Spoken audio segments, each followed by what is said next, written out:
आप देख रहे हैं न्यूज बिहार, बिहार का नंबर 1 डिजिटल चैनल। नमस्कार, मैं हूं तरन्नुम और आप देख रहे हैं न्यूज बिहार। जैसा कि हम सब जान रहे हैं कि गठबंधन का दावा बिहार के 40 सीटों पे है। जी हां, हम बता दें कि गठबंधन 40 सीटों पे अपना दावा करने जा रही है। वहां एनडीए ने 3 घोषणा पत्र बनाए हैं। जी हाँ, एनडीए कहने को तो एक पार्टी है, पर उन्होंने 3 अलग अलग घोषणा पत्र बना दिए हैं। तो आज हमारे साथ हैं हमारे गार्जियन, हमारे हेड बाबा। तो बाबा नमस्कार कर रहे हैं हम। तो हम बाबा से आज इस मसले में कुछ बातचीत करेंगे और उनकी राय जानेंगे कि आखिर वो क्या सोचते हैं, और हमारे ऑडियंस के बताएंगे कि आखिर क्या है इसका माजरा। तो बाबा, आपका स्वागत है न्यूज़ बिहार में। तो मैं सबसे पहले ये क्वेश्चन पूछना चाहूँगी बाबा कि देश में एनडीए का बहुत ज़्यादा लहर चल गया है, हर तरफ मोदी है, हर तरफ मोदी के लिए लोग जुट रहे हैं। तो ऐसे में रामविलास पासवान ने कहा है कि इस बार फिर से मोदी का लहर दौड़ेगा और इस बार फिर से मोदी ही पीएम बनेंगे। तो इस पे आप क्या कहते हैं? देखो, कहे के तात्पर्य बा कि हर चुनाव में हर पार्टी अपन अपन दावा करेला और जीत के खातिर चाहे जेकरा लगे जितना भी हिम्मत होके, ताकत होके, पैसा होके या जे कुछ भी होके, वो सारा लगा के चाहेला कि हम जीती। बिहार में 2 गो गठबंधन आमने सामने चुनाव लड़ते रहे। हालांकि ओकरा और भी पार्टी अपन प्रत्याशी खड़ा के लिए, लेकिन जहाँ तक गठबंधन के सवाल बा, गठबंधन में सब कोई दावेदारी करता है कि हम एक साथ बानी। लेकिन जब घोषणा पत्र के बात होता, साझा कॉम्बिनेशन के बात होता, तो सब कोई अलग अलग नजर आता है। अब जैसे घोषणा पत्र के बात ले लो, नीतीश कुमार के प्रयास रहे, लगातार नीतीश कुमार कहत रहे, उनकर पार्टी से बात आवत रहे कि एनडीए के घोषणा पत्र, साझा घोषणा पत्र के तैयारी में लागल बा, लेकिन इस संभव ना हो पावल। ऐसे कि देख लो, पहले रामविलास पासवान अपन घोषणा पत्र जारी कैले, वो घोषणा पत्र में बहुत सारा वादा कैले, बहुत सारा चीज रखले। एक बाद भारतीय जनता पार्टी भी अपन घोषणा पत्र जारी कैलस, वो भी अपन दावा प्रतिदावा कैले। और जहाँ तक भारतीय जनता पार्टी के घोषणा पत्र में शपथ पत्र जो मुड़े, वो शपथ पत्र में 75 गो, चूंकि उनका स्थापना के या कहल जाओ तो भारतीय जनता पार्टी के जीवन के 75 साल पूरा होके वाला बा, तो 75 घोषणा कैले बारे, 75 तरह के बात वो करी हैं। आगे आवे वाला समय में उनका अगर मौका मिला था फिर से सरकार में आवे के। अब दूसरा प्रश्न तहर रहे कि जब पार्टी एक साथ जुड़ करके एक गठबंधन में वालो, तो फिर अलग अलग घोषणा पत्र का है। तो ओकर कारण बड़ा कि कहीं ना कहीं हर कोई अपना ताकत के अपना हिसाब से दिखावल चाहता, और गठबंधन में एक साथ होके के मतलब ही ना होला कि सब लोग एक ही धारा पर चले। सब लोग के विचार अलग होला, सोच अलग होला, आइडियोलॉजी अलग होला, और खास करके भारतीय जनता पार्टी से चाहे जितना भी नजदीक लोग कर ले, लेकिन कुछ ऐसा मुद्दा बा, जैसे राम मंदिर के मुद्दा बा, कॉमन सिविल कोड के मुद्दा बा, धारा 370 के मुद्दा बा, या 3 तलाक के मुद्दा बा, ये कुछ ऐसा मुद्दा बा जो अझुरा गइल बा। ये पूरा देश में अझुरा गइल बा, और ये अझुरा के ऐसे रखल जाला कि ये चुनाव के बेरा के उभारल जाई। अब यह स्थिति बा, और यह सब मुद्दा पर सब लोग साथे भारतीय जनता पार्टी के ना आ सकला, क्योंकि भारतीय जनता पार्टी के कोई हिंदुत्व वाला अलग छवि बा। वो छवि से लोग किनारा भी कल चाहता, और माने हम पानी में जाता नहीं, नाक भर जाई, लेकिन डूबे से पहले निकल के चल आए। हाँ, तो ई लोग के विचार बढ़ हुए, और यह विचार में लोग अपन अपन घोषणा पत्र अलग अलग जारी कैले बा।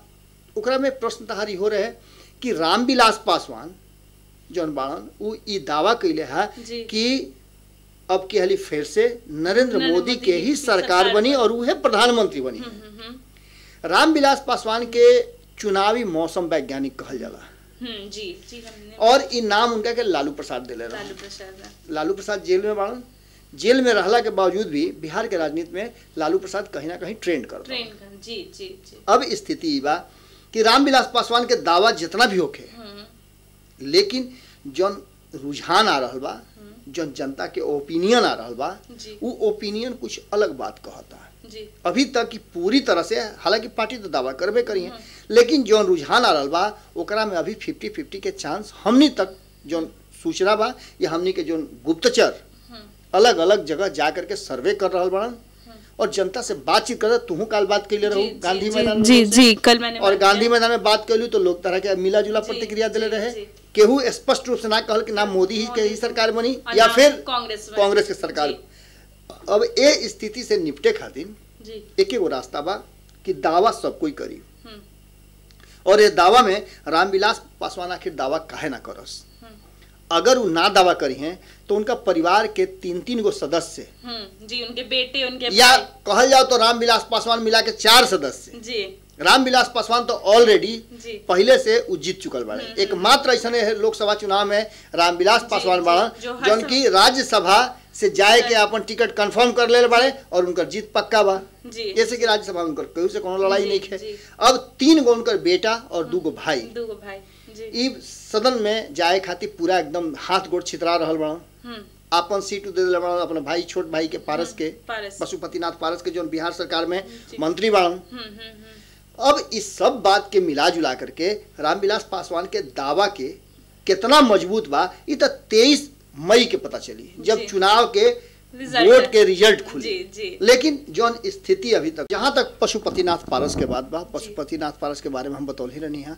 वो हाजीपुर से चुनाव लड़ता, हाजीपुर सुरक्षित सीट बा, जमुई सुरक्षित सीट बा और एगो सीट और सुरक्षित बा ना उनकर भाई लड़ता।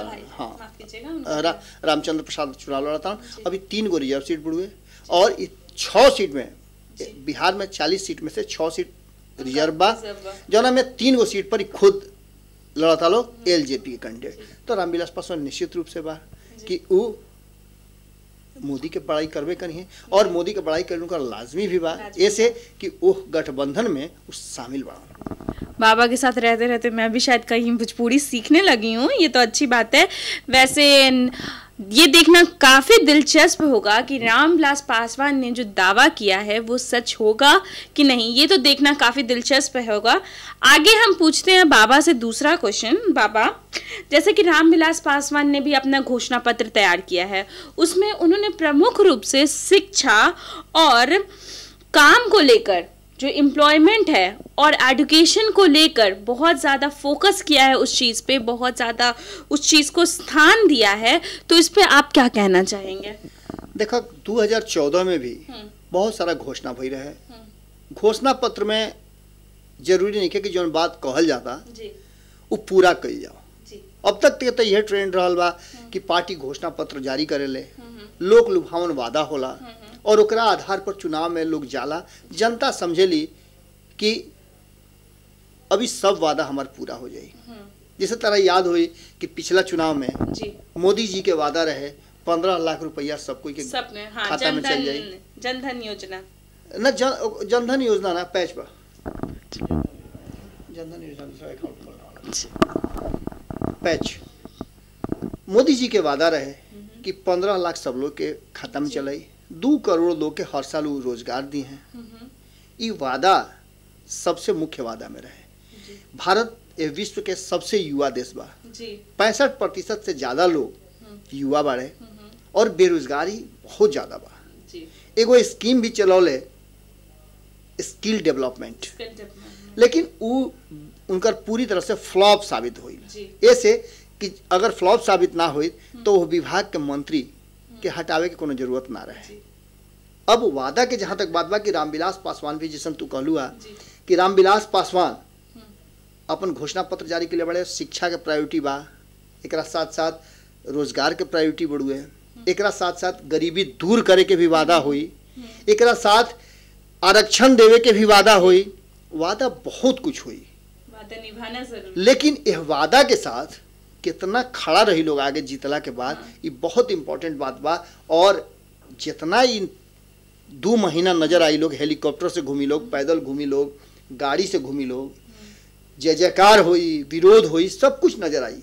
लेकिन ये 2 महीना के बाद, मतलब 60 दिन के बाद, 60 महीना ये नेता नजर ना आई है। इस सबसे बड़ा लोकतंत्र के जो दुख बा और जनता झेले ली, उस सबसे बड़ा दुख ये बा। घोषणा पत्र ठीक बा, घोषणा पत्र में अगर जन कर तो वादा पूरा करो, लेकिन घोषणा पत्र पार्टी है, लोकतंत्र है, लोकतंत्र में लोक लुभावन बात होइबे करेला। और हम तो यह कहतनी या फिर आम जनता भी, चूँकि भारत के जनता जौन बाड़ी और खास करके भारत लाइव देखे वाला जो जनता बाड़ी, न्यूज़ बिहार देखे वाली जनता बाड़ी, वो बहुत तेज बाड़ी, राजनीतिक रूप से खूब बढ़िया से समझ बा उनका लगे। चूँकि कमेंट के हिसाब से, विचार देवे के हिसाब से, व्हाट्सएप पर जैसा विचार रुआ लोग देता नहीं, उससे हमने के पता चलत रुए, हमनियों के कुछ सीखे के मौका मिलेला।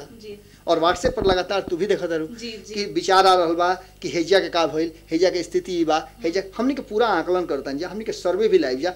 एक दिन पहले सर्वे आयल रहा कि 4 गो जो प्रथम चरण के चुनाव बा ओकरा में स्थिति कहाँ तक बा, दोनों गठबंधन कहाँ तक आपन आपन दावेदारी में सफल बाड़े। एकर हमनी के पूरा देख ले, रुआ अगर नहीं देख ले तो पीछे से रिवाइंड कर ली और देख ली है कोना पर बड़ुए कि प्रथम चरण में के जीती और के हारी। एकर हमनी के आंकड़ा लगभग रुआ सामने रख देले बनी जा। तो हमने सुना कि बाबा ने क्या कहा कि हर लोग अपना एक घोषणा पत्र लेके आते हैं जब भी इलेक्शन आने वाले होते हैं, और जब इलेक्शन खत्म हो जाएंगे, यानी कि जब वोट हम दे देंगे, उसके बाद नेता कहाँ गायब हो जाएंगे वो हमें भी नहीं पता और शायद उनको भी नहीं पता। खैर, बात की बात आगे हम बढ़ते हैं। रामविलास पासवान ने बहुत बड़े बड़े वादे कर दिए, बहुत बड़े बड़े दावे कर दिए, तो क्या उस दावे में आपको क्या लगता है बाबा, दम है उस दावे में? क्या वो अलग अलग तरीके से जो बातें कर रहे हैं सबके सामने, लोगों को लुभाने के लिए कभी बातें कर रहे हैं, तो क्या उनके बात में सच में दम है कि यूं खाली बस चुनाव जीतने के लिए ऐसे माफ कीजिएगा कि एक राजनीति के रूप से वो काम करे ताकि लोगों को लुभा सके और लोगों को ज्यादा से ज्यादा लोगों से वोट ले सके? जैसन कि राजनीति में जो लोग बा वो कहेला कि हम समाज सेवा खातिर बानी, मोदी जी कहले हम चौकीदार हैं, और वो एक खाली अपना ट्विटर पर चौकीदार लिख ले तो पूरा भारतीय जनता पार्टी अपना पीछे चौकीदार, आगे चौकीदार लगा दिलस। ठीक बा, चौकीदार और समाज सेवा करे वाला लोग के एगो सांसद के जो वेतन मिलेला वो वेतन के आधार पर उनका 60 गुना, 70 गुना, 6 गुना, 7 गुना, 8 गुना, 10 गुना 5 साल में कैसे संपत्ति बढ़ जाला। जब चुनाव 2014 में भई रहे, सब लोग अपन अपन संपत्ति के घोषणा कैले रहे और ना करब तो रुआ चुनाव ना लड़ सकीले। उस सारा डाटा देवे के पड़ेला। उस सारा डाटा में अगर राउत संपत्ति बढ़ के आवता तो विकास केकर होता, ये कहे वाला बात नहीं है। अब रहल सवाल कि राजनीति जौन बा वो कहल तो पहले से जात रहा। महात्मा गांधी जब देश आजाद भइल ओघरी से लेकर के अभी तक हम कोई पार्टी और दल के बात नहीं करत, हम सीधा बात करतनी लोकतंत्र के, और लोकतंत्र के चलावे वाला 2 गो धुरी के, एगो लोग और दूसरा तंत्र। लोग हमेशा अपना जगह पर खड़ा रहेला। जेकरा लगे एगो मकान बड़ुए ओकर पोचारा करवावे में और मरम्मत करवावे में ओकर पूरा जीवन बीत जाला। और ये राजनेता लोग के जो तंत्र चलावेले उनकर मकान पर मकान बनेला। ये कहे वाला बात नहीं है, लगातार आरोप प्रत्यारोप ये नेता लोग ही लगा रहा बा। जहाँ एक तरफ एनडीए के लोग, महागठबंधन के नेता लोग पर आरोप लगावता कि इनका संपत्ति है नजायज बा, है नजायज बा, है गलत ढंग से आयल बा, ओइजे आरोप तो वही लोग पर लाग रहा बड़ुए जो दूसरा पर आरोप लगा रहा बड़े। एगो अंगुरी ऐसे रुआ दिखाओ तो 3 अंगुरी रुआ के इशारा करता। एकरा मतलब बा कि कहीं ना कहीं अगर रुआ सही मायने में ये भारत के, विश्व के सबसे बड़ा लोकतंत्र के अगर तंत्र के हिस्सा बानी तो रुआ ये सोचे के हुई कि भारत के 130 करोड़ जनता के सिर्फ बात करे के ना हुई, 130 करोड़ जनता खातिर सोचे के हुई। रुआ इतना दिन तक ले 4 साल तक ले खाद्य आपूर्ति मंत्री रही है। आज भी उठा के देख ली, गरीबी के आंकड़ा और भूख से मरे वाला लोग के संख्या में कमी नहीं खे भइल। रुआ वादा कर लेनी कि 2 रुपये किलो रुआ चावल देता नहीं, 2 रुपये किलो गेहूं देता नहीं, लेकिन ये लोग तक पहुंचता कि नहीं पहुंचत, आंकड़ा का कहता लेकिन हकीकत का बा ये रउआ समझे के पड़ी। रउआ मंत्री बानी, जैसे वोट लेवे खातिर रउआ दरवाजा पर पहुंचता नहीं, वैसे ही एक दिन इहो तो पूछले कि बाबू तू खैला कि ना खैला, ई राउर फर्ज बनता ऐसे कि अपन प्रतिनिधि बना के ई जनता रुआ के भेज रहल बाड़ी सदन में कि रुआ जाके कानून बनाई जोना से कि समाज के और हाशिए पर लोग जौन बा उनकर, और खास करके रामविलास पासवान ऐसा लोग के नेता के जिनकर की पूरा राजनीतिक जीवन जी बिना कोनो रोक टोक के लगातार चलल बा, मंत्रालय उनका भी लगातार रहल बा। हालांकि हम बहुत मायने में रामविलास पासवान के हम समर्थक भी बनी जी। उन्होंने, मैं बता दूं कि उन्होंने अभी तक सबसे ज्यादा वोट आके अगर कोई नेता जीते होंगे तो शायद वो रामविलास पासवान है बाबा। गिनीज बुक में भी उनका नाम दर्ज भाई रहा, सब कुछ उनका लगे उपलब्धि के कोई कमी नहीं है। लेकिन वो उपलब्धि में जो छुपल जो हिडन चीज बड़ुए ओकरो पर ध्यान देवे के होई। ध्यान देवे के ई होई कि रामविलास पासवान जी रुआ घोषणा पत्र जारी कर देनी। रुआ घोषणा पत्र में लोक लुभावन वादा बा वादा बा हो जनता से जो रुआ के वोट दी। अब वो जनता के एह चुनाव के बाद 23 तारीख के बाद राउर पार्टी जीत जाता तो जीतला के बाद से रुआ लौट के कब आई? खगड़िया में उनके सांसद बाणन जिनका पर आरोप लग रहा है चौधरी महबूब अली कैसर के कहल जाता कि चुनाव के बाद फिर चुनाव में नजर अइले है। ई का हो? ई कौना तरह के राजनीति हो रहा बा? फिर उनका के रुआ टिकट दे देनी, दूरी भी रहल, दुश्मनी भी रहल, दोस्ती भी रहल, लेकिन टिकट फिर मिल गई उनका। ओमे का खेल भइल बा? निश्चित बा कि आम जनता रुआ गरीब हाशिए पर जो लोग बुढ़ुए दलित के रुआ नेता हैं, महादलित के रुआ नेता हैं, और महादलित में कितना सुधार भइल कभी आ करके झुग्गी झोपड़ी में देख ना ली। लेकिन ओजा जाए के रुआ लगे समय नहीं है। अगर कोनो दलित और हाथ छू दी तो करा के मिनरल वाटर से रुआ धो भाई।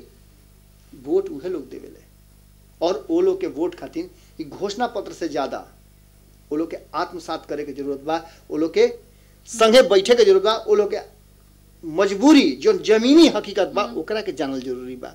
हवाई जहाज से घुमला से ना हुई, जमीन पर उतरे के पड़ी जी।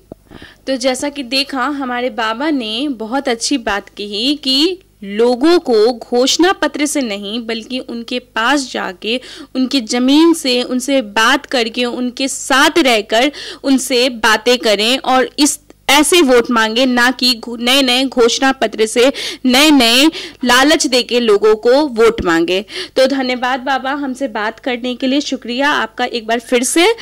तो बाबा ने हमें बहुत कुछ बताया कि रामविलास पासवान ने क्यों घोषणा पत्र बनाया, उनके जो दावे हैं वो सही है कि नहीं, और उन्होंने ये बात जो कही कि मोदी की लहर फिर से उन्हें पीएम बनाएगी और 2019 में फिर से मोदी 5 साल के लिए पीएम के रूप में देखे जाएंगे। तो ये सारी बातें हमने बाबा से की और आप तक पहुंचाई।